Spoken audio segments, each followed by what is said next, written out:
Hi guys, it's me, Karen. Hope y'all are doing great. As promised, I'm going to do a beginner's soft soldering tutorial. Hopefully I can keep it short.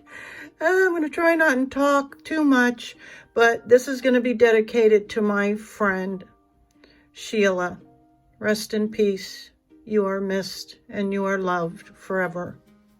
So I'm just going to do a simple pendant. But first, shout outs. Thank you, Angela B, for buying me a cup of coffee. It is greatly appreciated and oh so yummy. Love me my coffee. And Lori Bella, my little friend. We've been communicating back and forth quite a bit, and I'm so happy to have met you. And I have goosebumps here. Just thanking you for becoming a member at the first tier, which is kind of all I have right now. So thank you guys so much. It means the world to me. And I am going to get started. I'm just going to take a few minutes to cover the bare essentials. This is pretty much what I started with, was a soldering iron. Not this one. This one took me a year to find and figure out. You can start with any soldering iron that you have laying around or an inexpensive one, but if you get ready to purchase one, then we can talk. But just to try it, to see if you're going to like it, I'd say anyone will do, because anything will coat a piece as simple as we're going to make today. You'll need some flux. This is what I started with. It is a paste flux. I don't use this anymore, and you can see all that kind of stuff in my other videos. You'll need some soldering iron. This is jewelry grade, lead free, and it's by Harris, and the name of this particular brand is Sterling. It has 0 sterling silver in it. It is a makeup of copper and tin. That's all that's in solder. You'll need copper foil tape, and it comes in a variety of sizes and different backings and whatnot. Keep in mind, it is adhesive. It's a tape. That's why it's called copper foil tape. My favorite, I started with this itty bitty one, didn't like it. I went to a 5/16. I would say this is the most versatile size. So that would be my recommendation. You'll want something to clean your tip, and you'll do this regularly. It'll be every time you put that iron down and pick it back up, clean your tip. You will want to clean whatever you're using, whether it's gemstones, precious, semi-precious gemstones, or you can use china. Like broken china, cut them into pieces. You can use sea glass. You can use wood, whatever you want. Just remember, it has to have the copper foil on it in order to receive the solder. Did I say you need some alcohol to clean whatever you're going to be soldering? Or really, it's to clean it, to apply the tape, to get like all the oils from our fingers off of it. And always start with freshly washed hands. Have a dedicated plier that you only use for soldering. This is what this used to look like, nice and bright, and this is what it'll quickly turn into. And that is as a result of the flux. Then let's see, you can get certain things to hold your pieces, right? Because you won't be able to touch them once you start soldering that liquid metal on there. And like a clothespin works fine for flat surfaces, but not so much for the cabochons because they are domed, and so they can slip out and end up in your lap. So be careful. I use a little old washcloth for a lot of my work. I use it to hold on to it.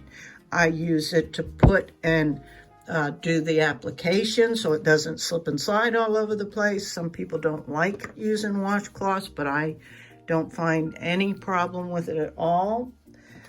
You'll need something for doing the burnishing of the copper foil.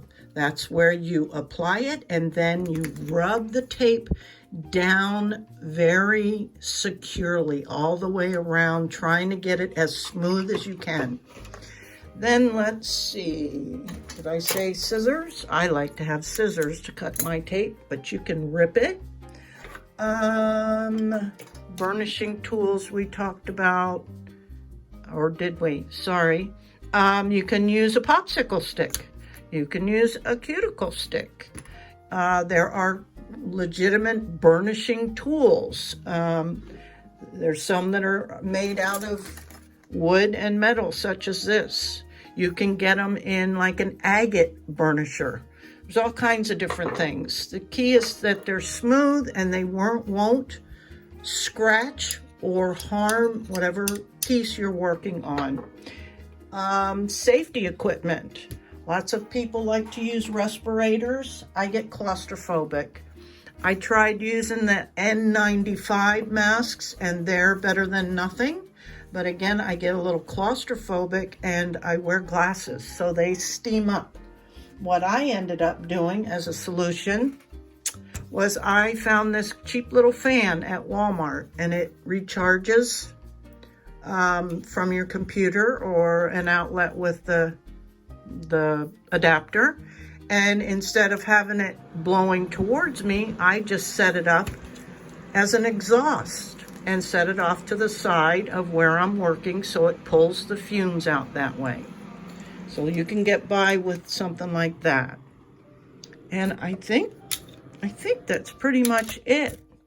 I worked in my dining room, and so I was in an open air. It was, 3 rooms that are what they call an open air design, and I had my ceiling fan going, so I was good. I didn't never have a problem with overcoming with fumes, but it's super important because to breathe any kind of these fumes is not good. Okay, and if I forgot anything, I hope I remember and can tell you, but we're going to get started.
I forgot to mention that I work at approximately 700 Fahrenheit. Now, this particular iron is shown in Celsius. So in Celsius, it's about 360. You can see the little arrow is pointing there, which comes out to like 690, 700. But for me, I have found that 700 is always quite efficient. Sometimes I turn it down, but most of the time it is around 700.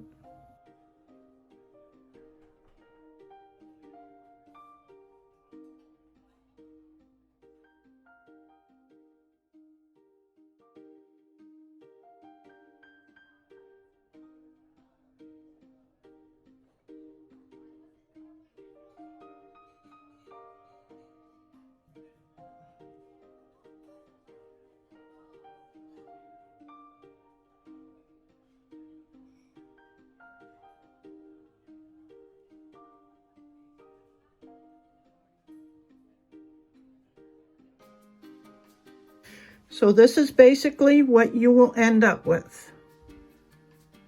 It's just one thin coating of the solder. You do not want to touch it. It's very hot.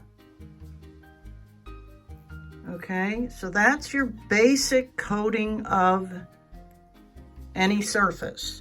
Now, I forgot to mention, well, I didn't forget to mention, we were just going to cover the basics, but to attach a bail, you can use a jump ring. Some people will cut these in half. It just depends on what you do. For me personally, this is kind of the hardest part. So over the years, I have found some ways that are easier for me. And that is usually involving my trusty washcloth so that this doesn't go sliding around every time I touch it. It drives me crazy. So I always kind of set this up, and I usually will work from the back. And the big deal, I mean, I can attach it pretty easily. My problem that I have is getting it on straight. That rarely happens. Usually it's crooked, and then I have to melt it off and all that stuff. But so I'm going to show you the easiest way I have learned to do it, and that's using a third hand. They're called these little contraptions. They're not expensive. You can get it on Amazon. I think they're probably, I don't know, $12 or $15, something like that. They have little alligator clips on them. Some of them come with a magnifying glass and all that good stuff, and you can put them in lots of different positions. But so I put the jump ring on. I find the open, and always try to work any kind of metal. Try to make sure it's not like, I mean, you can do it, but it's going to be harder. So in the beginning, try to find pretty much like cheap. So they have to be like a alloy, metal alloy components, findings they call them. Solder sticks pretty easily to a mixed alloy metal as opposed to stainless steel or whatnot. But find your opening, face it down because we don't want that to come loose. Put it in your little alligator clip, your third hand. I'm going to do it on the back. And you can use this to set things up. You want it to lay kind of flat. So you'll spend a lot of time on this. At least I do, setting this up. This is where I spend the majority of my time, is on these little details and getting things set up. So don't get frustrated. Take lots of deep breaths, because you'll bump it, you'll touch it with the flux, and everything moves, right? Like you can see right now. Or you get it set up and it's crooked. Okay, so that's kind of what I'm going to do. And let me zoom in. And I'm going to use a little bit of flux here. And while I like my washcloth, if I need to, I can hold it this way. But I'm going to try and do it without holding it. And you can just do what they call a tack solder. Don't try to get a whole lot of solder on your tip, and use kind of the side of your, this is a smaller, it's called a chisel tip.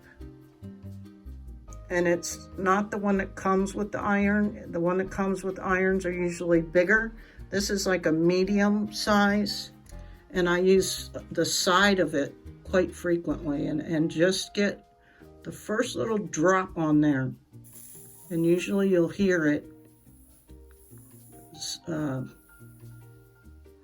see, it's not sticking yet. So just hold it on there for a minute until everything starts to melt.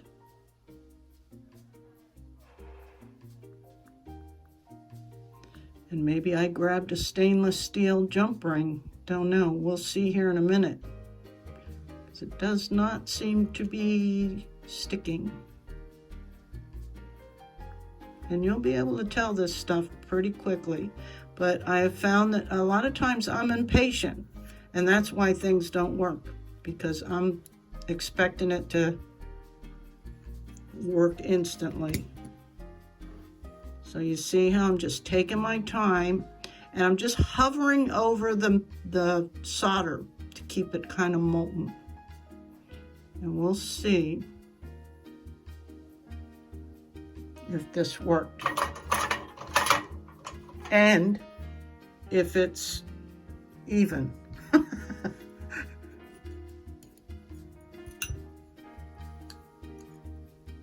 And it's not.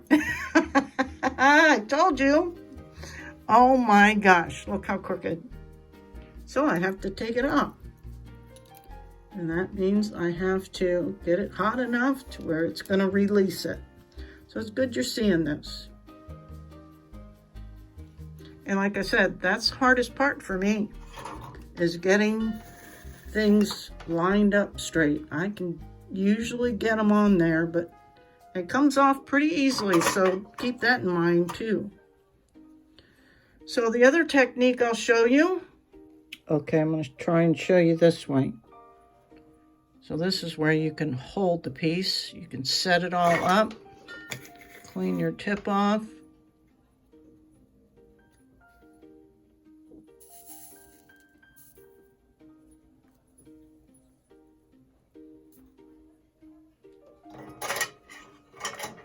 And sometimes that works better.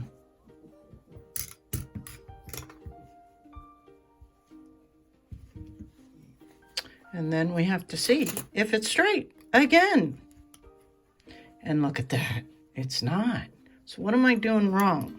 Okay, it's when I turn it over on the back, it's too far this way. So, and don't worry guys, this happens to me, I'm telling you, a lot. So you just can't get, well, you can get frustrated for sure. Let's see if I can do this one more time. Okay, third time's a charm, as they say. So I'm just picking up a little bit of solder.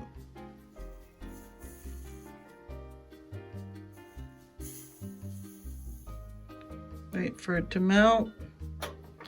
And before I clean all that up, I want to make sure it's centered.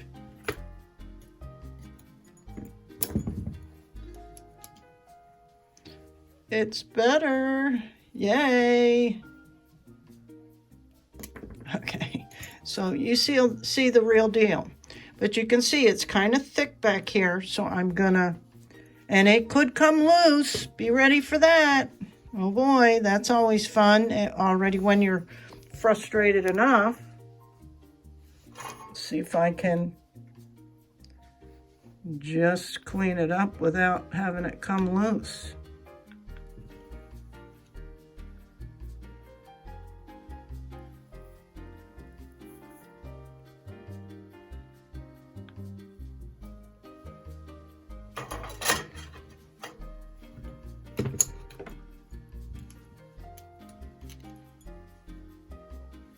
Okay, so that's your basic pendant, guys. And of course you can play as you learn to smooth this out a little bit better, but be warned, this, if you get this too hot, it's going to come loose and you're going to be back at square one. So what I would do is just build this up from here. Don't touch that again. I'll show you. And yes, it's still hot. So more flux. Flux is your friend. Clean your tip.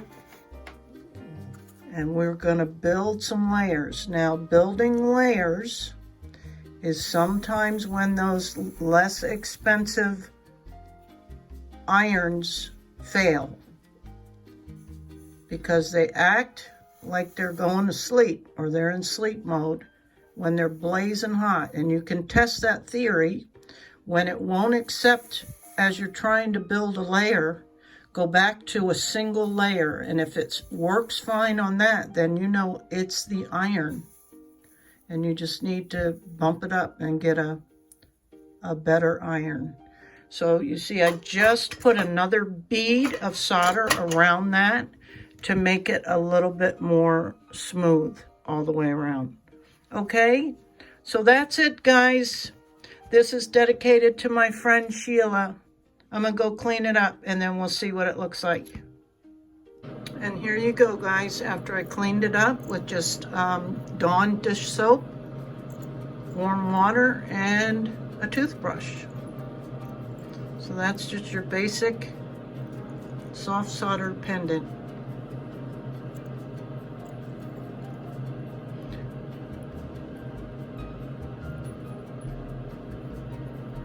Hope you learned something. Thanks, guys. If you found any value in this, I'd appreciate it if you give me a thumbs up, subscribe, share, comment. I always appreciate hearing from you guys.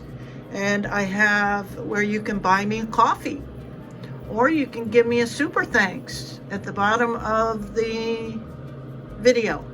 And of course, all my social media is in the description box, and any supplies that I used for this project. I appreciate you guys. Thanks so much. Till next time. Bye.